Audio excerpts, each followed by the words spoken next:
All right, how's everybody doing? This is the Comic Samurai. I want to welcome you to my next video, and tonight we're going to be doing another Friday comic challenge. These are put out by Comic Collector Geek, and every Friday he challenges collectors to go through their long boxes and find comic covers that have a common theme. And tonight's theme, bikini covers. So let's go ahead and jump right in. First up, we got this Wizard Magazine tribute to Jim Lee.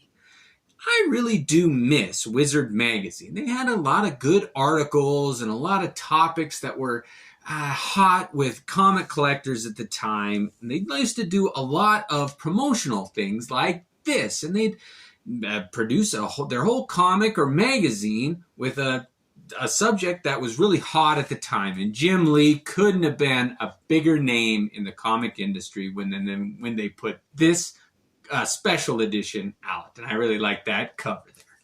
Let's go ahead and move on. Next up, we got Wildstorm Swimsuit Special number 2, and this one was a fold-out gatefold cover, and I'm going to try to show the whole thing, but I really do like this one. Every once in a while, they would come out with swimsuit editions of certain comic book titles, and this was Wildstorms, and it was one of their best, another Jim Lee cover, and I really think he draws bikinis better than anybody else. Let's go ahead and move it on. Next up, we got Marvel Feature Presents number 6, Red Sonja. This is an early appearance by her, and she was one of the few heroines who consistently wears a bikini, and hers happens to be chainmail, and you're never going to hear any arguments for me on that one. I really do like that Red Sonja character. I loved when Nielsen played her in Red Sonja movie with Schwarzenegger, who was not Conan, definitely not Conan, but I really do like that heroine. She's just a redhead, and this metal bikini is just a real good one. Next up, we got Evangeline Swimsuit American Entertainment Edition, put out by Maximum Press, number 1. And this one happens to be signed by the model who's playing Evangeline right there. And I don't know much about this actress, but she portrays a pretty good superheroine, and I thought they captured a pretty good bikini image in this cover. Next up, we got Danger Girl, number 5, and J. Scott Campbell. That's all I'm going to say. J. Scott Campbell. Next up, we got Cave Woman Rain, and this is a second printing, issue 1. And I really liked the cover on this series. And a lot of these were just kind of, I don't know if they call them, I don't know what the term is for, but good girl art or what.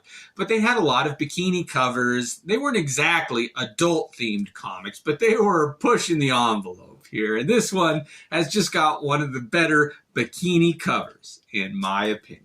Next up, we got Lady Death.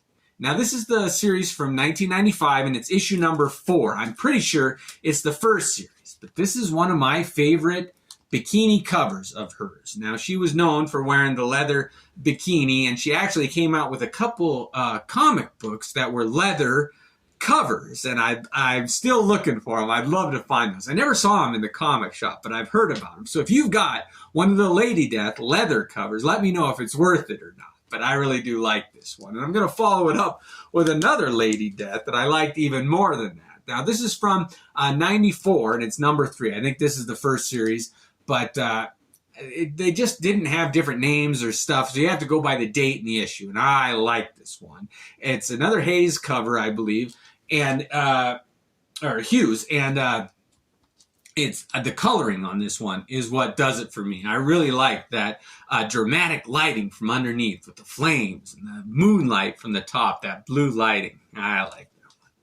Next up is Urban Decay, put out by Anubis Press, Volume 0.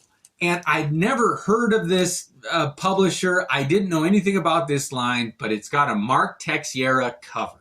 and she's wearing a bikini top, and there is just something about the way that artist, Texiera, captures the female form and leather and shininess, and I just really like every image that he produces. It's hard-pressed to think of any Tex art that I don't like. Everything that he does is just impactful. I remember it. It resonates with me. And I really like this one. To find his art on an independent publisher, I'll pick it up all the time. I really do like that cover. Next up is Codename Knockout number 11. And this one was put out by Vertigo.